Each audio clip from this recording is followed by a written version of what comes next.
Setelah video sebelumnya, kita sudah membahas motor yang generasi terbarunya tidak dimasukkan ke pasar Indonesia dari pabrikan Yamaha, yaitu MX King 155.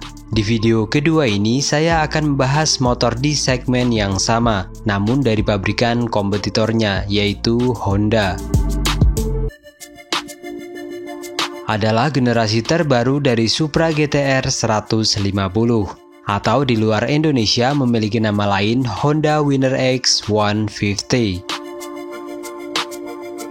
Supra GTR 150 diperkenalkan di Indonesia pada tahun 2016 yang bertujuan untuk menjegal Yamaha MX King 150 yang sudah memulai debutnya lebih dulu, yaitu di tahun 2015. Motor ini sebelumnya diprediksi akan memakai nama Honda Super Blade 150. Hal ini dilihat dari target market motor ini yang ditujukan untuk anak muda, seperti rivalnya MX King 150. Namun ternyata Honda membuat kejutan dengan memberi nama motor ini dengan nama legend dari Honda, yaitu Supra. Namun ada tambahan GTR di belakangnya yang memiliki arti Grand Touring.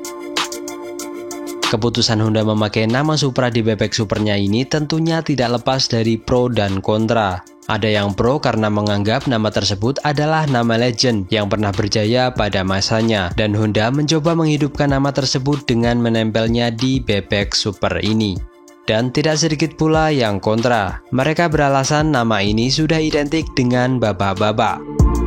Ya, Honda Supra 110 dan 125 memang selama ini banyak dipakai bapak-bapak, dan dari sinilah istilah Supra Bapak muncul. Nah, mereka yang kontra tersebut menganggap nama ini kurang cocok jika target marketnya adalah anak muda. Namun di sini sepertinya Honda ingin membuat nama ini tidak lagi identik dengan bapak-bapak. Jadi mereka memutuskan untuk memakai nama Supra ini di bebek super terbarunya. Selain kontroversi dari namanya, ternyata desain dari motor ini juga tidak sesuai dengan dugaan. Yang prediksinya desain headlamp akan ditempatkan di tameng depan dengan desain seperti Honda Sonic 150. Namun di sini headlamp dari motor ini diletakkan di bagian stang dengan bentuk yang lebih culun dari kompetitornya, yaitu MX King. Walaupun headlamp ini sudah menggunakan lampu LED. Desain samping hingga belakang juga tampak biasa saja, tidak seagresif Yamaha MX King 150. Dilihat dari sini saja sudah kelihatan kalau motor ini akan susah untuk melawan penjualan dari MX King. Dan terbukti beberapa tahun setelahnya penjualan dari motor ini terbilang cukup seret, bahkan sampai sekarang.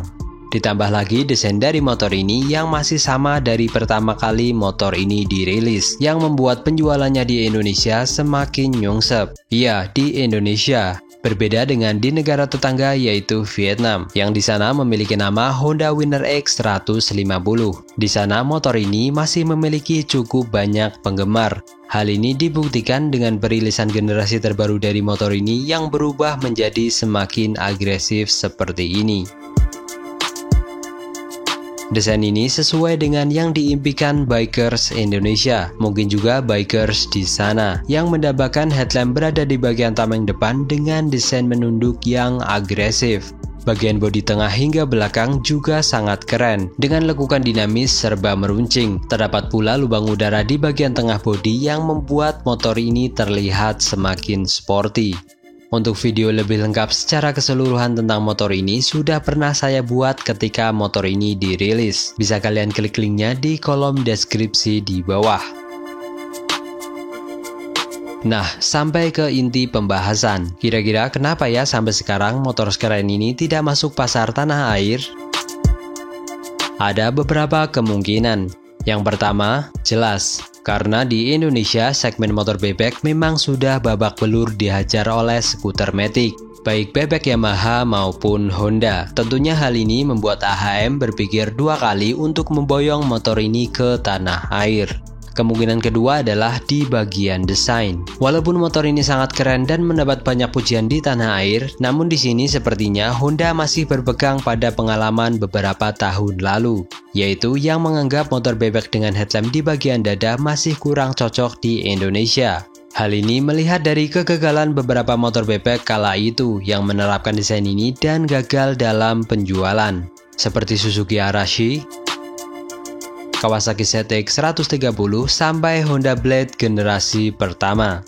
Padahal kala itu motor bebek masih merajai penjualan sepeda motor di tanah air, namun berbeda dengan bebek yang memiliki desain seperti ini. Dan kemungkinan ketiga adalah, apalagi kalau bukan penjualan di generasi pertama Supra GTR ini yang sangat seret. Kalau di kasus terakhir ini mungkin bukan hanya Honda, namun brand lainnya pun akan berpikir berkali-kali lipat untuk menyegarkan produk terbarunya jika generasi pertamanya dikatakan gagal dalam penjualannya.